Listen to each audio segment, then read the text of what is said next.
Txitatoki Urdaibai Zirko Eskola Gernikako eskualdean jaio den zirko eskola bat gara.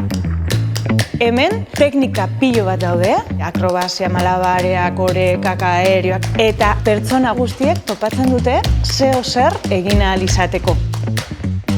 Daukagu proiektu bat, Hazitoki proiektua ditzen dena, eta egiten duguna da zirkua erabili integrazio erraminta bat bezala. Las personas con necesidades especiales, físicas, mentales o incluso sociales, participan dentro de las actividades de la escuela anual. Laboralkuntza izan da, ate bat zabalik egon dana. Ate bat fisikoa eta beste alde batetik apoioa, babesa, informazioa. Azkenean da, norbait ondoan izatea, eskutik helduta joaten zarena, hor dagoena zuk behar dozunean.